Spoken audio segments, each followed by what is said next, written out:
Hi viewers, welcome to news 18 Telugu. Sigachi ఇండస్ట్రీలో జరిగిన ఘోర ప్రమాదం అందరినీ కలిచివేసింది. సంగారెడ్డి జిల్లా పటాన్చేరు దగ్గరలోనే పాసమైలారంలో జరిగిన ఈ ఘోర ప్రమాదంలో అనేక మంది ఇప్పటికీ ప్రాణాలు కోల్పోయారు. ఇప్పటివరకు 39 మందికి మృతదేహాలు గుర్తించారు. అదేవిధంగా వారిని పోస్ట్ మార్టం నిమిత్తం పటాన్చేరు ఆసుపత్రికి తరలించారు. ఇవన్నీ మనకు ఇంతవరకు ఈ సమాచారం అంతా మనకు తెలిసిందే. అయితే తాజాగా ఇప్పుడు ఇంకొక 19 మంది ఆచూకీ అనేది కనిపించడం లేదు. ఆ 19 మంది ఏమయ్యారు, వారి లెక్కలేంటి, వాళ్ళ పేర్లేంటి, ఊరేంటి, ఏ సమాచారం కూడా తెలియడం లేదు. అంటే దీనికి సంబంధించిన తాజాగా అధికారులు ఒక ప్రెస్ నోట్ విడుదల చేశారు. సిగాచి ఇండస్ట్రీలో జరిగిన ప్రమాదంలో 19 మంది లెక్క మాత్రం తేయడం లేదని చెప్పడం ఇప్పుడు అక్కడ పనిచేసిన కార్మికుల కుటుంబాల్లో తీవ్ర ఆందోళన కలిగిస్తుంది. ఈ విషయానికి వస్తే మెయిన్గా ఏంటంటే ఆ రోజు సోమవారం రోజు తెల్లవారుజామున డ్యూటీకి 162 మంది వచ్చినట్టుగా యాజమాన్యం చెప్తుంది. అయితే ఆ రోజు డ్యూటీకి కేవలం 143 మంది వచ్చినట్లు అధికారులు లెక్కలు చెప్తున్నారు.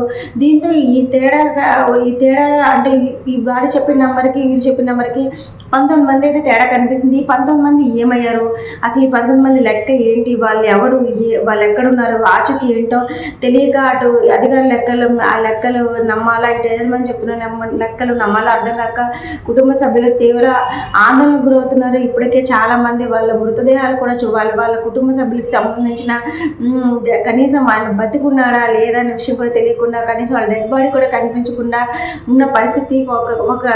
ఒక ఫ్యామిలీ ఒక కొడుకును కోల్పోతే, ఒక ఫ్యామిలీ భర్తను కోల్పోయింది, ఇంకొకరు ఒక తమ్ముడిని కోల్పోయారు, ఒక ఫ్యామిలీ తండ్రిని కోల్పోయింది. ఇలా చాలా మందిది అక్కడ ఒక్కొక్కరిది ఒక్కొక్క రకమైన వేదన. ఎవరిని కనిపించినా ఒక కన్నీటి గాథ అని చెప్పాలి. ఇలాంటి సమయంలోని ఇప్పుడు 19 మంది ఆచూకీ దొరకడం లేదని చెప్పడం అనేది ఇంకా వాళ్ళలో ఇంకా టెన్షన్స్, ఆందోళన మరింత రెట్టింపు చేస్తుంది. అయితే తమ వాళ్ళు బతుకున్నారా లేదా వివరాలు ఇవ్వకపోవడంపై అటు అధికారుల వైఖరిపై కూడా కార్మికులు అయితేనేమి, అక్కడ పనిచేసిన వాళ్ళు అయితేనేమి, వాళ్ళకి సంబంధించిన ఫ్యామిలీస్ అయితే వాళ్ళ రిలేటివ్స్ అందరూ కూడా తీవ్ర ఆగ్రహం వ్యక్తం చేస్తున్నారు. అదేవిధంగా ఆవేదన కూడా వ్యక్తం చేస్తున్నారు. అంటే ఘటన జరిగి రెండు రోజులైంది, ఇంకా చూస్తే అక్కడ చాలా మంది మృతదేహాలు ఇంకా అక్కడ శిథిలాల కింద చిక్కుకుని ఉన్నాయని చెప్పేసి కూడా కొంతమంది చెప్తున్నారు. దీంతో అక్కడ కూడా కొంతమంది అంటే సిగాచి ఇండస్ట్రీ దగ్గర కూడా తమ వారి కోసం పడిగాపులు కాస్తున్నారు. అటువైపు పటాన్చేరు ప్రభుత్వ ఆసుపత్రిలో కూడా పోస్ట్ మార్టం కోసం మృతదేహాలు అక్కడ పడేసి ఉన్నాయి. అవి కూడా పాపం ఇంతవరకు ఎవరి బాడీ ఏంటి అనేది కూడా గుర్తించకపోవడం కూడా ఒక టెన్షన్ని, ఒక తీవ్ర ఆవేదనని కలిగిస్తుంది. వాళ్ళ కుటుంబ సభ్యులు అక్కడ ఆసుపత్రికి వెళ్ళాలా లేకపోతే ఇక్కడ ఉండాలా అర్థం కాక తీవ్ర ఆవేదన గురై కూడా అటు ఇటు తిరుగుతున్న పరిస్థితి అయితే మనకి ఇక్కడ కనిపిస్తుంది. అదేవిధంగా ఇప్పుడు ఈ పటాన్చెరువులో అయితే ఇక్కడ జరిగిన ఘటనతో అక్కడ పోస్ట్ మార్టం జరుగుతున్న ఆసుపత్రికి ఇప్పటికి చాలా అంబులెన్స్ కూడా చేరుకున్నాయి. అంటే హైదరాబాద్లో ఉన్న ప్రెజెంట్ అంటే పెద్ద హాస్పిటల్కి సంబంధించిన అంబులెన్స్తో పాటు చుట్టుపక్కల జిల్లాల నుంచి కూడా కొన్ని అంటే ఈ అంబులెన్స్లు అంటే ఏదంటే అవి పార్థివ వాహనాలు, అంబులెన్స్ అనడం కానీ ఇక్కడ పార్థివ వాహనాలు అనాలి, పార్థివ వాహనాలు కూడా అక్కడికి చేరుకొని ఉన్నాయి. అంటే అక్కడ ఉన్న మృతదేహాలను తరలించడం కోసం అధికారులు ఇప్పటికే అంటే పార్థివ వాహనాలు కూడా అక్కడికి రప్పించడం కూడా జరిగింది.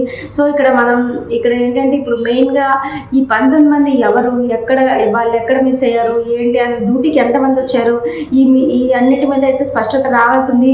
దీనికి సంబంధించి ప్రభుత్వానికి సంబంధించిన అధికారులు అయితేనేమి, ఇటు మేనేజ్మెంట్కి సంబంధించిన అఫీషియల్స్ అయితేనేమి దీని మీద క్లారిటీ అయితే ఇవ్వాల్సి ఉంది. మరోవైపు ఈ సిగాచి ఇండస్ట్రీకి సంబంధించిన యాజమాన్యానికి సంబంధించిన వ్యక్తులు కూడా ఇంతవరకు కూడా హైదరాబాద్కు రాలేదని కూడా తెలుస్తుంది. దీని మీద కూడా రేవంత్ సర్కార్ సీరియస్ అయ్యారు.